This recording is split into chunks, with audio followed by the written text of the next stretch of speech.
Students, Young modulus से related हम एक प्रॉब्लम सॉल्व करते हैं। Elastic wire of length 2 metres and cross sectional area 0.02 metre square is stretched 0.10 metre by a 300 newton weight. Calculate the Young modulus of the material. अब इसमें students हम थोड़ा सा सबसे पहले हम एक वायर ले लेते हैं जिसे मैंने एक फिक्स एंड के साथ जो है वो हैंग कर देना है। इस तरह से यहाँ मैं इसको एक रिजिड बॉडी के साथ हैंग कर रही हूँ और ये मेरे पास एक वायर है जिसका क्रॉस सेक्शनल एरिया 0.02 मीटर्स है।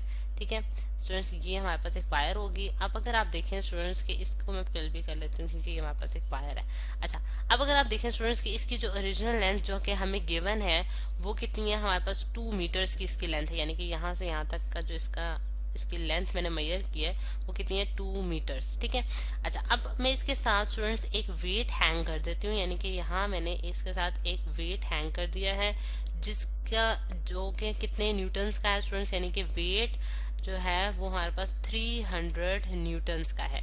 300 का न्यूटन का वेट जब मैंने इसके साथ हैंग किया तो इसमें एक एक्सटेंशन प्रोड्यूस हुई है जिसे मैं फिरोजी कलर से डिनोट करने जा रही हूँ। ये जो डॉटेड लाइन से आपको शो कर रही हूँ स्टूडेंट्स, ये इसके अंदर एक्सटेंशन प्रोड्यूस हुई है। ठीक है, इतनी वो बॉडी जो है वो क्या कर रही है, आपस में एक्सटेंड कर रही है। ठीक है, उसमें इतना जो है वो उसकी लेंथ में क्या आया है, इंक्रीज आया है। ठीक है, और इसको मैंने किससे डिनोट कर दिया, एक्स से डिनोट कर दिया, जिसकी वैल्यू भी हमें गिवन है कितनी एक्सटेंशन के अंदर प्रोड्यूस हुई है स्टूडेंट, 0.10 मीटर्स की।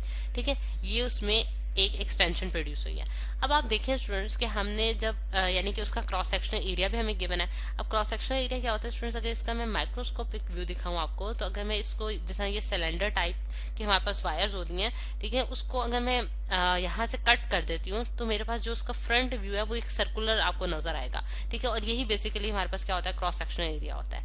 ठीक है, क्रॉस सेक्शनल एरिया जिसे हम कहते हैं, ये हमारे पास जो है वो हमारे पास ये होता है। ठीक है, और इसकी वैल्यू भी हमें गिवन है जो कि 0.02 मीटर स्क्वायर है। अब इसी सारी चीजों को हम एक डाटा की फॉर्म में जो अरेंज करके लिख लेते हैं कि हमारे पास जो लेंथ है जिसे मैं एल से डिनोट करूँ वो मेरे पास 2 मीटर्स है। क्रॉस सेक्शनल एरिया स्टूडेंट्स मेरे पास 0.02 मीटर स्क्वायर गिवन है, और जितनी उसमें एक्सटेंशन प्रोड्यूस हुई है जिसे मैंने एक्स से डिनोट किया वो मेरे पास 0.10 मीटर्स है। और जो वेट हैंग किया है यानी कि फोर्स या फिर आप उसको वेट भी कह सकते हैं, वो हमारे पास कितनी है, 300 न्यूटन्स का वेट हमने उसके साथ हैंग कर दिया। और आपने यंग मॉड्यूलस फाइंड आउट करना है। ठीक है, वन यंग मॉड्यूलस हमारे पास एक अननोन क्वांटिटी। अब यंग मॉड्यूलस की तरफ अगर आते हैं स्टूडेंट्स, तो यंग मॉड्यूलस हमारे पास होता क्या है स्टूडेंट्स, वो हमारे पास एक रेट है जो कि स्ट्रेस डिवाइडेड बाय स्ट्रेन है। ठीक है, स्ट्रेस डिवाइडेड बाय स्ट्रेन जो है वो हमारे पास यंग मॉड्यूलस कहलाता है। और इसके जरिए यानी कि ये एक हमारे पास जो यंग मॉड्यूलस है इसके जरिए हम किसी भी मटेरियल की इलास्टिसिटी जो है उसको मेजर कर सकते हैं, यानी कि वो कितना इलास्टिक है वो डिपेंड करता है कि उसका यंग मॉड्यूलस कितना होगा। अच्छा, अब अगर हम देखें स्टूडेंट्स के यहाँ हम जो है स्ट्रेस और स्ट्रेन को भी थोड़ा सा एक्सप्लेन करेंगे कि स्ट्रेस जो है वो हमारे पास क्या होता है, वो भी हमारे पास फोर्स पर यूनिट एरिया, यानी कि जितना हम किसी भी चीज पे प्रेशर लगाते हैं वो हमारे पास स्ट्रेस कहलाता है, यानी कि कितनी फोर्स आप लगा रहे हैं पर यूनिट एरिया के लिहाज से।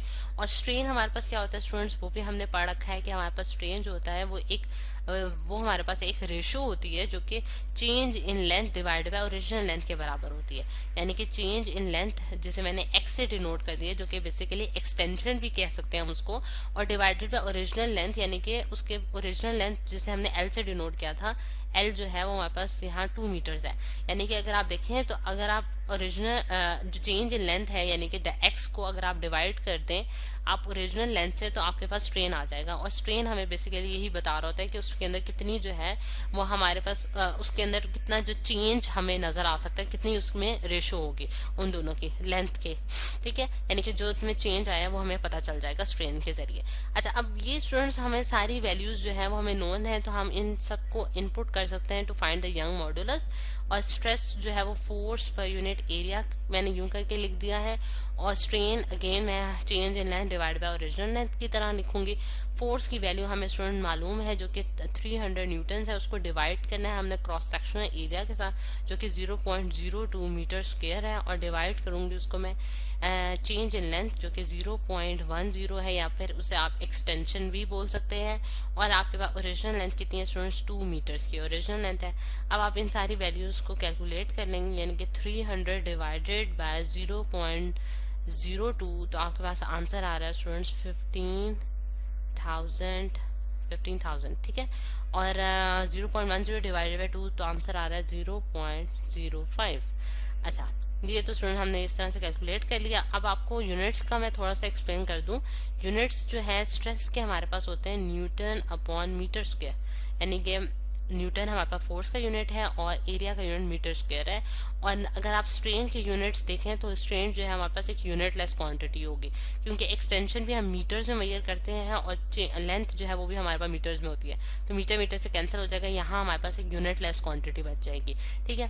तो जिसको मैं यहाँ नहीं लिख रही। अब यहाँ अगर हम देखें 15,000 को डिवाइड करेंगे हम 0.05 से, तो हमारे पास आंसर आ रहा है स्टूडेंट्स 3, 1, 2, 3, 4, 5 जीरोस जो हैं वो आपके पास आ रहे हैं, ठीक है। और यहाँ इसको आप इस तरह से भी लिख सकते हैं सिग्निफिकेंट फिगर्स की फॉर्म में, 3 × 10⁵ न्यूटन अपॉन मीटर स्क्वायर, और जो कि बेसिकली हमारे पास क्या है, young modulus of the material.